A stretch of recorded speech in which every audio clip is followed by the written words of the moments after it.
So, hi guys, good morning. At ngayon po ay samahan niyo akong magluto ng pinakbit. So, kami pong mag-asawa kagabi na malingkit. Itong mga gulay. Hello po. Yan. So, yun po. Talagang mahal po ngayon ang mga gulay dito sa amin. Mamaya po pang bakit na yan, alas na yun. Diba po, bali nagbili po ako ng binote na ano ay kalabasa. Ito po ay 70 ang kilo. Tapos, nagbili rin po ako ng talong. Bali po, 180 ang kilo ng talong. So, maliliit pa po ito ha. Ikakaunti lang po itong aking mga binili. Mahalaga lang po may gulay. Para po nakakamiss na ang ano. So, sa kamatis naman po ay 120 ang kilo. So, 3 piraso lang po ang binili ko. Tapos, nagbili rin po ako ng alamang. Ito po yung halagang 20 pesos kay Ate Jan. So, ito po yung alamang. Ayan. Ito po yung masarap na alamang. Nagbili rin po ako na ito. Ito po ay 200 pesos din po ang kilo ng ampalaya ngayon. At nagbili rin po ako ng sili. Bali, ilang piraso lang po yung binili ko. So, ito po ay 400 pesos ang kilo. So, kaunti lang po yung binili ko. Mahalaga lang po yung meron. Ang sitaw naman po ay 150 ang kilo. So, kaunti lang din po yung binili ko. Medyo yung nabili, yung pong mga kasamahan nito, sobrang liliit. Mga payat na payat po. Kung pumili lang ng medyo mataba-taba na kaunti. Okra. Bali po ang okra ay 200 pesos din po ang per kilo niya ngayon. Samantalang dati po, kami po nabili ng isang bugkos, isang tali, kay Ninang Imen. Ay ano lang po, 20 pesos. Ayun po talaga ay sobrang, sabi po ng tendera ay sobrang mahal daw po ngayon ng gulay. Yung pinamili na ito ay nasa 300 pesos. Kasama na po yung alamang. So hindi pa po dito kasama yung mga ricado, tapos po yung isasahog po na karne. So yan na po yun. Sobrang mahal na. Nang bilihin ngayon dito sa amin. Siguro po kung sa Necho Buena ay may 500 pesos tayo nagagastusin, ay siguro po makakapagluto tayo ng isang ulam. Ayan. So akin na po muna itong hihiwain lahat para po ako ay makapagsimula na rin magluto. Dahil kailangan ko na rin po makapagluto at si Maloy po ay may pasok ngayon. Exam po ngayon ni Maloy. Bali po, ang ano po ni Totoy ay 9 pa naman, 9:30 pa ang pasok niya. Kaya may time pa po ako para magluto ng aming almusal. Yan po at ako po yung nagpatulong na kay tatay. Maghiwa po na itong kalabasa. Medyo matigas po. Gango na po. Yung aking nabili na ay. Pero ba nagaling malagkit kaya?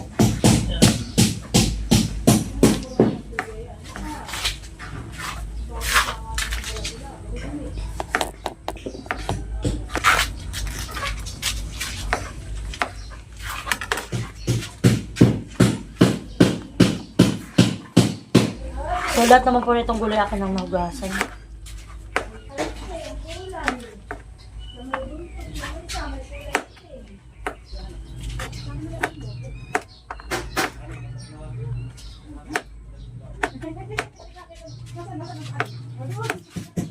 Gang?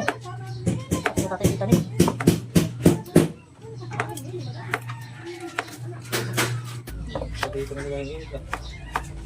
Yan ay ulan pa rin mahal.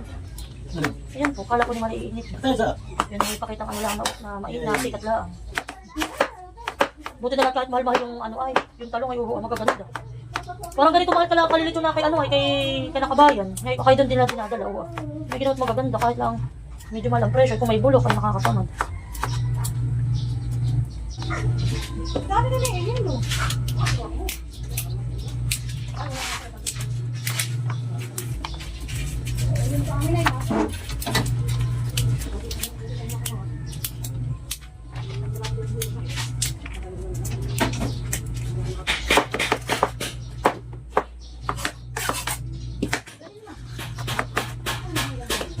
So yan po, at bali meron tayo ditong 1/4 na karning baboy. Ito po yung ating sasahog. Ayan.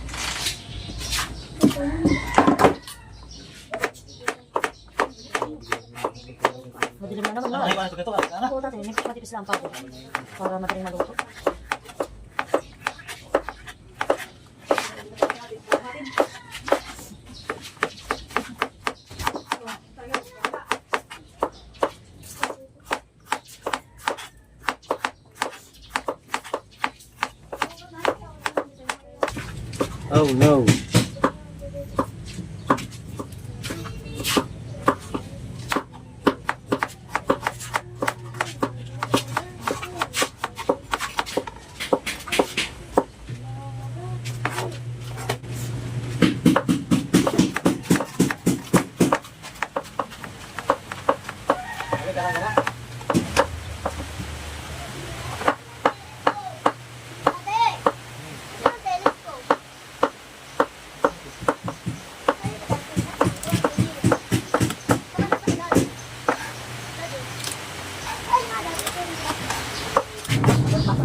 Dito pang.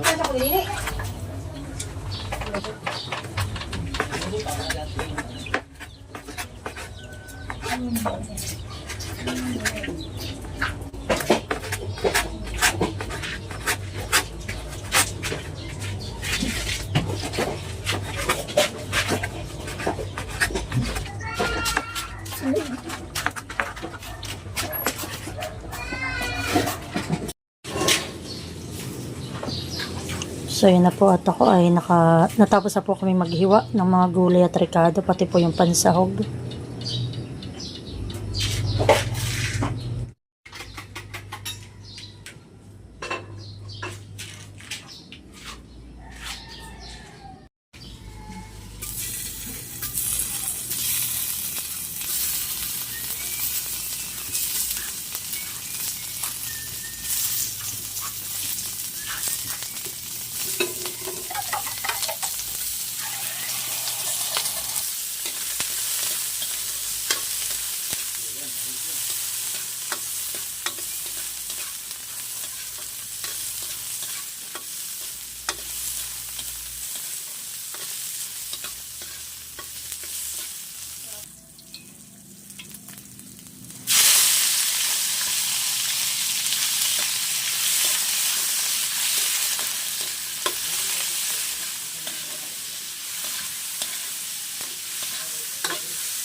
So yan po, lalagyan na natin ng sibuyas at bawang.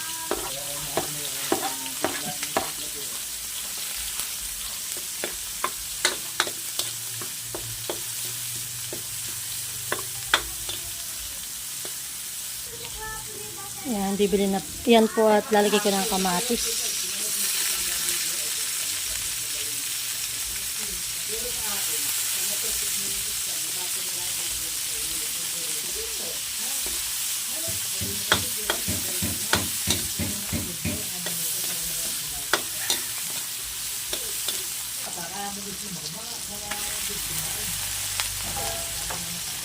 Yan, nalagay ko na rin po yung alamang.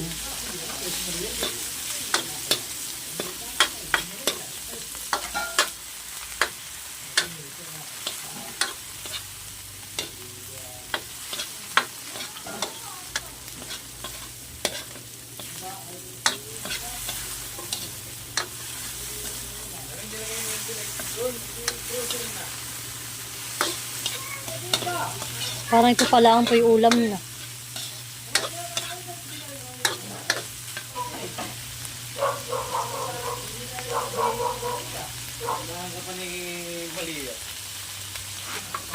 So yan po, ilalahat na natin yung ating gulay. Ayan. Sabay-sabay na po yan. Para isang kulo.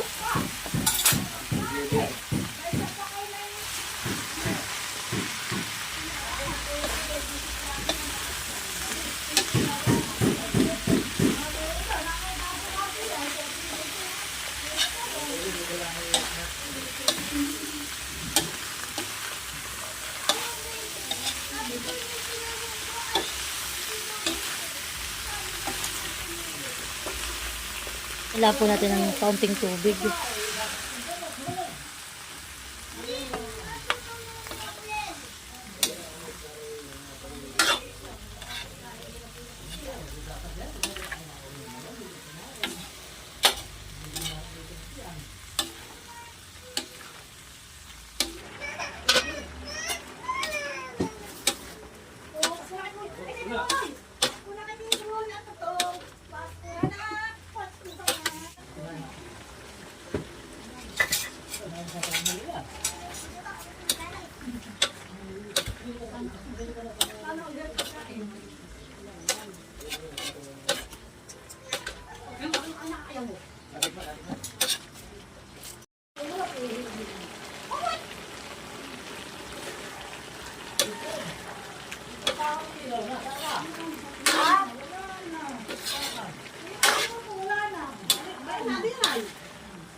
So, ayan po at luto na ang ating pakbet.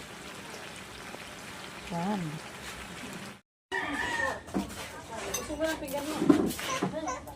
Kain na po tayo. Tama po tayo. Alin ang gusto? Ay, sitaw. Gusto na yan. Gusto ko na yung sitaw. Ikaw wala siya ito. Mainit pa, mamaya. Tayo. Kain na! Almusal. Kain na kayo! Wala ba? Ba't ito na? So yun guys, kami ibang venue. Dito kami sa may amigo ko. Kain po. Dito na tayo sa pista yung banta. Tapos bilya. Ano ako sa Lunas? Kain po tayo. Sayang, hali, wala tayong gulay. Ah, ano, isda na pareho. Kain po. Mapait na rin. Magka walang bitsi. Bala sa likod na yan. Ah. Ay, tatabi ko lang ng dami. Bala sa taas. Yan, bala sa likod. Yan po na yung may buto yan. Nako, may kakadinin ng gulay. At yung malon. Si tatay pinag-aaragla na uli ng pang-ulam nila tanghali. Una, kaserula. Yung maputi, natin yata. Dinala ko na dito yung kaserula. Paano ka? May bakad. Yan na, kaserula. Dinala ko na pala itakap na kadiri. Sarap yung gulay. Hindi na makating yung gulay. Dinala mo nini kung ano yung kulay. Bandin nga sa likod ng school dati kami nagpapamaitin eh. Kami nakakahaulang Si Nini po maging kakain kahit po sitaw nagkakain. Ako wala. Ako wala nga kumain. Ayan pala yung ate, kaya niya. Try mo.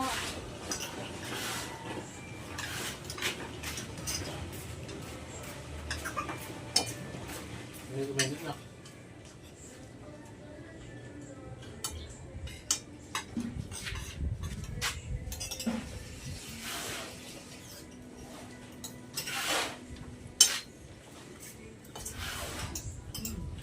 Man, kaya kahit yun na ipipito sa'yo. Ang gusto mo na gawin, habot. Una na una. Nadaan na natin tayo ng isang, nadaan natin sa kanila. Ang gulay dito lang galing sa atin, kaya ano. Mahal ka na daw sa ano, sa bibig.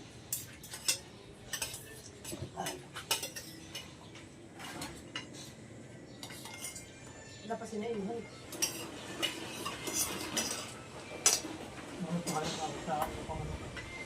Oo, lagam mo na kami. Tulog yung kanin ako. Kaya reaction niya yung pangkarabito. Hindi, iban. Bigat na yun, tinutito ba? Ay na. Inom ka lang naman doon sa sitaw yung buto. Ano, tarap. Ay, nakikinig. Kilig-kilig. Ay, ay, At kinapa yung kaputol. Kinikilig po si Maria dun sa ampalaya. Kinilig. Tapos ka naman, ano pa eh? Pag-ibig ka na pala, hindi ka na ulo, masyadong maraming kalmot. Ang bibili mo yung madalang ang kuhan. Dali yung yung matutulog ka. Hintay. Ikaw hindi kaya madaling ninini. Oh, nakatali nila yung susubo, nakatali nila, bakit lapit na naman, nasa sarap yan. Buti nila dalawang peraso. Nani, buti dalawang peraso lang yung binili ko. Dapat pa may dadagdag. Sabi ko ako, ilalagay ko lang sa ripat. Ilalagay ko ng itlog. Ano may doon? Kasi kayo baka hindi ko agad nalulupig na tuyo lang.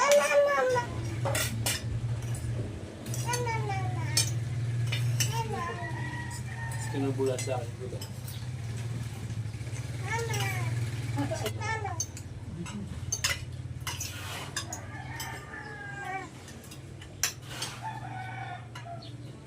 Kunin mo muna si Nini at para sa ating makakain. Ito may mag-gusto maligo.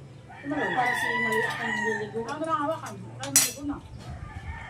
Pero ano ulo, doon na. Hindi pa wala ako kumakain. Di ba naman madali lang maligo? Bakit ka magkakit? Maloy, yan. Nga, player ka. Hindi, baka hindi sila dito. Kain ka. Bye-bye. Bye-bye na. Dito pa man na, ulam ha. Tapos dyan ang kapat, lalagay rin sa kamote. Maraming ko. Kamuti kasi nasap na rin. Hindi, hindi na nga.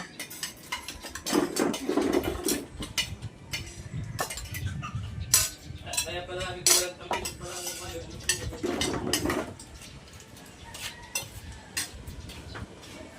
So yan po, tapos na kami kumain ng almusal. So yan po, maraming salamat. Naman po inaaregla na rin yung isang ulam nila daw mamayang tanghalian. Kaulam daw po ito.